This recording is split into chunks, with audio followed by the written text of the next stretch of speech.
Hello friends, అందరికీ నమస్కారం.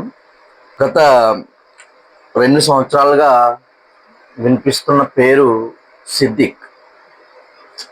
ఏంటంటే మనోడు నిరుద్యోగ జేఏసీ అని చెప్పి నిరుద్యోగులను నమ్మించి నిరుద్యోగులకి జేఏసీకి అధ్యక్షుడిగా మారాడు. అప్పట్లో ఏంటంటే నిరుద్యోగుల పక్షాన నిలబడుతున్నట్టు నటించి వారిని నమ్మించి నిరుద్యోగ జేఏసీ అధ్యక్షుడిగా చలామణిలోకి వచ్చాడు. తర్వాత జరిగిన సంఘటనలు ఏంటి? అతను నిజంగా నిరుద్యోగ జేఏసీ పక్షాన ఉన్నాడా, లేకపోతే ప్రస్తుతం అధికారంలో ఉన్న పార్టీకి తొత్తుగా మారాడా అనేది మనం తెలుసుకుందాం.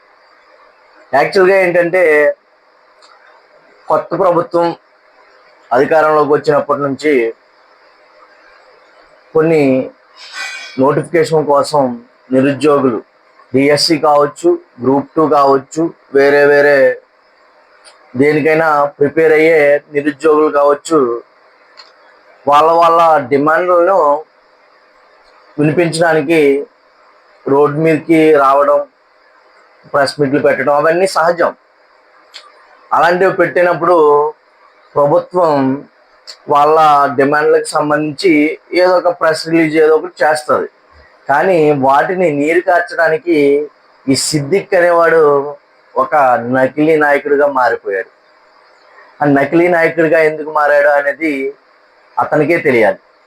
ఎందుకంటే 1-2 సంవత్సరాలుగా నిరుద్యోగులు స్టిల్ వాళ్ళకి రాష్ట్రంలో చాలా ఉద్యోగాలు ఖాళీగా ఉన్నాయని వాళ్ళు భావిస్తున్నారు. నిజంగానే ఖాళీగా ఉన్నాయి, భర్తీ చేయవలసినవి చాలా ఉన్నాయి. అలాగే మన ఎవరైతే ఇప్పుడు అధికారంలో ఉన్నారో ఆ పార్టీ 20 లక్షల ఉద్యోగాలను కల్పిస్తానని మేనిఫెస్టోలో కూడా పెట్టడం జరిగింది.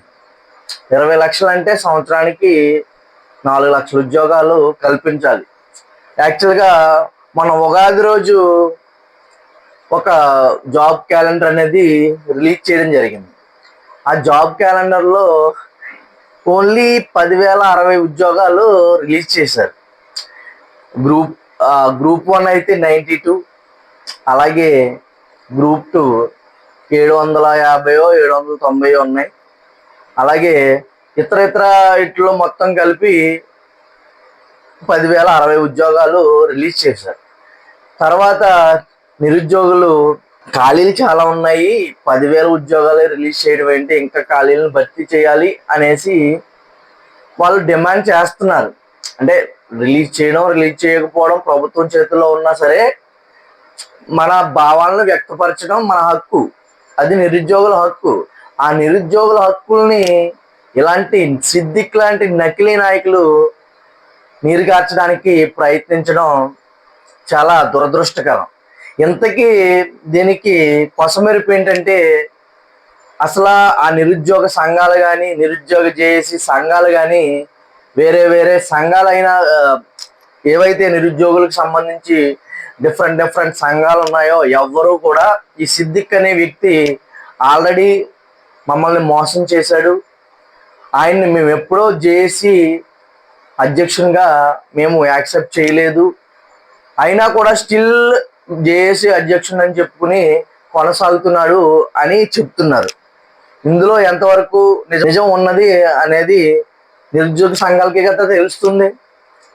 కానీ ఈ సిద్దిక్ అనే వ్యక్తి ఎంతమంది రాష్ట్రంలో లక్షల్లో నిరుద్యోగులు ఉంటారు, లక్షల్లో ఉన్న వ్యక్తుల్ని, లక్షల్లో ఉన్న సంఘాలని మోసం చేసి సింగిల్గా చలామణి అవుతున్నాడంటే ఆయన వెనుక ఉన్న శక్తులు ఎవరు, నాయకులు ఎవరు, అసలు ఇతను ప్రభుత్వానికి తొత్తుగా మారడానికి అసలు రీజన్ ఏంటి అనేది తెలియనిది.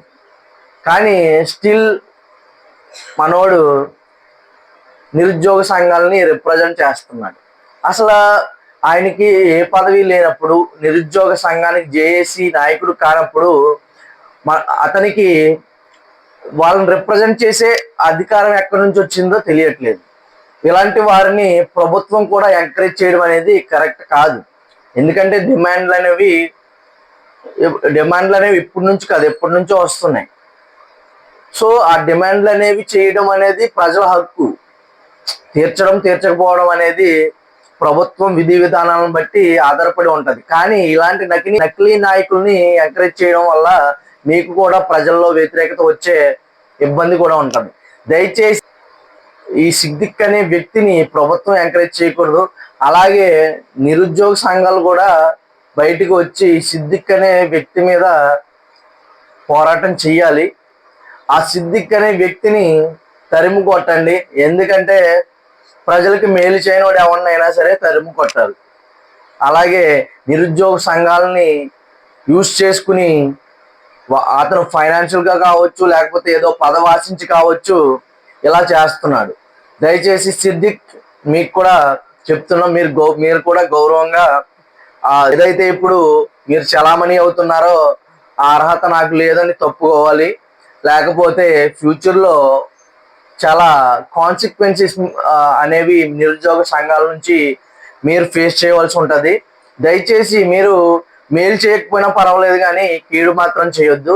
లక్షల్లో జనాభా, కోట్లల్లో ఖర్చు పెట్టి కోచింగ్లు తీసుకుని ఇళ్లను వదిలేసి సిటీలకు వెళ్ళి వాళ్ళ కష్టాలు వర్ణనాతీతం. ఎందుకంటే వాళ్ళు ఇళ్లలో వదిలేసి ఇంట్లో వాళ్ళని డబ్బులు అడగలేక రూపాయికి 2 రూపాయలకి బయట ఏయో చిన్న చిన్న పనులు చేసుకుని అంతంత చదువులు చదువుకుని గవర్నమెంట్ ఉద్యోగాల కోసం వాళ్ళ భావాలని, వాళ్ళ డిమాండ్లు వ్యక్తం చేసే రైట్ను కూడా మనం దూరం చేయడం అనేది చాలా తప్పు.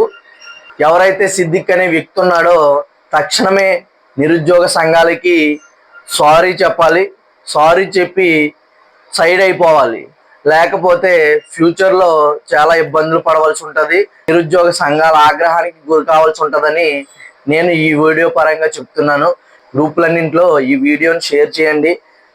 సిద్దిక్ అనే వ్యక్తికి అలాగే ప్రభుత్వానికి ఈ వీడియో చేరే వరకు మీరు షేర్ చేయండి.